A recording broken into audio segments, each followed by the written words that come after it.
Assalamualaikum warahmatullahi wabarakatuh. Saya Kamelia Larasati dengan NIM 041911133065. Di sini saya akan menjelaskan mengenai kebijakan moneter. Nah, pertama-tama apa sih kebijakan moneter itu? Jadi, kebijakan moneter ini merupakan kebijakan otoritas moneter yang digunakan untuk mengendalikan jumlah uang beredar atau kebijakan pengendalian moneter, di mana tujuan dari kebijakan ini adalah untuk mencapai kondisi perekonomian atau perkembangan perekonomian yang diinginkan, seperti pertumbuhan ekonomi yang tinggi, stabilitas harga, dan pemerataan pembangunan. Nah, kebijakan moneter ini ada dua macam. Yang pertama ada kebijakan ekspansif dan ada kebijakan kontraktif. Yang pertama ada kebijakan moneter ekspansif atau sering juga disebut dengan kebijakan moneter yang longgar. Kebijakan ini dilakukan oleh Bank Sentral ketika perekonomian sedang lesu, sehingga tujuan dari kebijakan ini adalah untuk menstimulus perekonomian. Kemudian ada juga kebijakan moneter kontraktif atau sering juga disebut dengan tight policy, di mana kebijakan ini itu dilakukan ketika siklus bisnis atau kondisi ekonomi sedang ekspansi, sehingga tujuan dari kebijakan kontraktif ini untuk mengurangi jumlah uang yang berada di masyarakat agar tidak terjadi inflasi. Lembaga yang melaksanakan kebijakan moneter ini adalah Bank Sentral, yaitu otoritas yang mengelola nilai mata uang dan kebijakan moneter. Di Indonesia sendiri, Bank Sentral Indonesia adalah Bank Indonesia. Kebijakan moneter ini memiliki dua kerangka operasional yang dapat dilihat melalui dua pendekatan, yaitu ada pendekatan kuantitas dan pendekatan harga atau suku bunga. Untuk tools atau alat yang digunakan pada kedua pendekatan ini sama, yaitu ada open market operation, ada discount policy, dan ada reserve requirement. Nah, yang pertama ada open market operation atau operasi pasar terbuka. Kebijakan yang ini dilakukan oleh Bank Sentral dengan cara menjual atau membeli surat berharga yang ada di masyarakat. Nah, ketika kondisi perekonomian sedang ekspansi, Bank Sentral akan menjual surat berharga sehingga uang yang beredar di masyarakat dapat diserap kembali oleh Bank Sentral. Sedangkan ketika perekonomian sedang kontraksi, Bank Sentral akan membeli surat berharga yang ada di masyarakat sehingga jumlah uang beredar di masyarakat bertambah. Kemudian ada discount policy, yaitu kebijakan yang dilakukan Bank Sentral dengan cara menaikkan atau menurunkan tingkat suku bunga. Ketika kondisi perekonomian sedang ekspansi, Bank Sentral akan menaikkan tingkat suku bunga sehingga masyarakat enggan untuk mengambil pinjaman dari bank dan cenderung menyimpan uangnya di bank, sehingga dengan ini jumlah uang beredar di masyarakat dapat berkurang. Sedangkan ketika perekonomian sedang kontraksi, Bank Sentral akan menurunkan tingkat suku bunga untuk mendorong masyarakat mengambil pinjaman dari bank dan cenderung memegang uang mereka.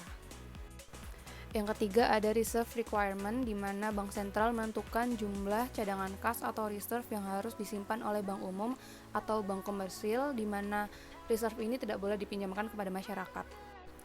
Ketika perekonomian sedang ekspansi, Bank Sentral akan meningkatkan tingkat reserve requirement-nya sehingga jumlah uang yang berada di masyarakat lebih sedikit. Dan sebaliknya, ketika perekonomian sedang kontraksi, tingkat cadangan kas atau reserve yang harus disimpan oleh bank umum diturunkan sehingga jumlah uang yang beredar di masyarakat bertambah. Kemudian terdapat sasaran dari kedua pendekatan kebijakan moneter ini. Yang pertama ada sasaran operasional dari pendekatan kuantitas, yaitu adalah uang primer dan reserve bank. Sedangkan pada pendekatan harga, sasaran operasionalnya adalah suku bunga dalam pasar uang jangka pendek.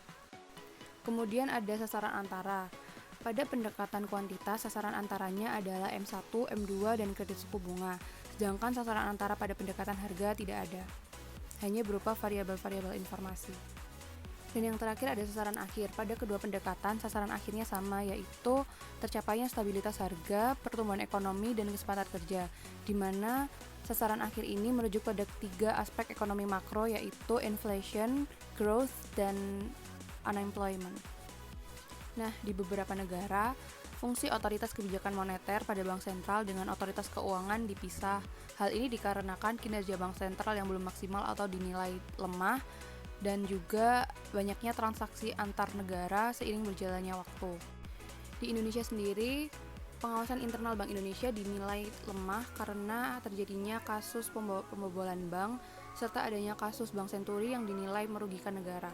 Selain beberapa kasus pembobolan bank yang membuktikan pengawasan Bank Indonesia masih lemah, kejadian krisis yang sempat melanda Indonesia juga merupakan bukti terbukti bahwa Bank Indonesia belum bisa menjaga kestabilan keuangan dengan baik. Dampak dari krisis keuangan yang terjadi dirasakan seluruh lapisan masyarakat Indonesia, seperti kurs nilai tukar yang tidak stabil, jumlah pengangguran yang semakin meningkat, serta tingkat kepercayaan masyarakat terhadap perbankan yang semakin lemah. Dan sistem keuangan yang bertumpu hanya pada satu sektor keuangan dapat menyebabkan systemic risk. Oleh karena itu, timbul keinginan untuk memisahkan fungsi pengawasan perbankan dari bank sentral dan menggabungkannya ke Lembaga Otoritas Jasa Keuangan atau OJK. Selain kedua hal di atas, globalisasi sektor keuangan yang menyebabkan banyaknya transaksi finansial antar negara di mana masuknya lembaga keuangan asing dapat mengancam sektor keuangan domestik. Oleh karena itu, peran BI dipangkas dan hanya mempunyai peranan dalam kebijakan moneter, yaitu menjaga kestabilan nilai rupiah saja. Fungsi tugas dan wewenang pengaturan dan pengawasan kegiatan jasa keuangan sektor perbankan akan beralih ke OJK. Nah, bagaimana sih kebijakan moneter di Indonesia ketika pandemi COVID-19? Pada saat pandemi COVID-19 seperti saat ini, siklus bisnis dalam perekonomian mengalami masa kontraksi atau lesu, di mana pertumbuhan ekonomi sangat kecil atau bahkan negatif. Aktivitas ekonomi juga melemah. Maka dari itu, pemerintah berusaha menstimulus perekonomian. Salah satunya dengan Bank Indonesia melakukan kebijakan moneter ekspansif melalui yang pertama dengan melakukan open market operation, yaitu bank sentral membeli surat-surat berharga dari masyarakat sehingga jumlah uang yang berada di masyarakat bertambah dan mendorong masyarakat untuk melakukan kegiatan ekonomi. Yang kedua ada discount policy yang dilonggarkan, yang awalnya dari primary credit hingga menjadi secondary credit. Tingkat suku bunga juga diturunkan sehingga masyarakat terdorong untuk melakukan pinjaman dan memegang uangnya. Dan yang ketiga, reserve requirement yang diperlonggar dengan harapan bank-bank komersil dapat menyalurkan dana yang lebih besar. Bank Indonesia juga menempuh langkah-langkah kebijakan sebagai tindak lanjut sinergi kebijakan Komite Stabilitas Sistem Keuangan atau KSSK dalam paket kebijakan terpadu untuk peningkatan pembiayaan dunia usaha sebagai berikut. Pertama, dengan memperkuat kebijakan nilai tukar rupiah dengan tetap berada di pasar melalui triple intervention untuk menjaga stabilitas nilai tukar yang sejalan dengan fundamental dan mekanisme pasar. Yang kedua, melanjutkan penguatan strategi operasi moneter untuk mendukung kebijakan moneter akomodatif. Yang ketiga, memperluas penggunaan instrumen suku bunga Bank Indonesia pada tenor 1 minggu sampai dengan 12 bulan dalam rangka memperkuat operasi moneter syariah.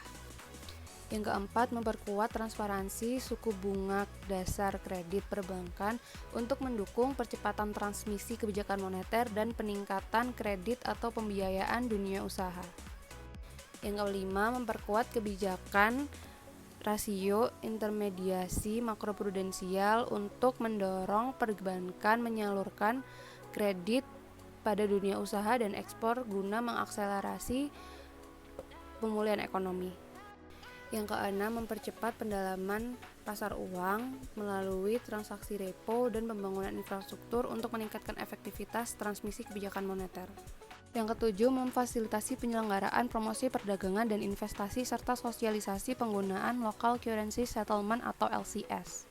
Yang kedelapan, melanjutkan dukungan pengembangan ekosistem ekonomi dan keuangan digital UMKM dengan melakukan perluasan penggunaan QR Code Indonesian Standard atau KRIS. Yang terakhir, mendukung pembentukan tim percepatan dan perluasan digitalisasi daerah atau TP2DD. Sekian dari saya, terima kasih.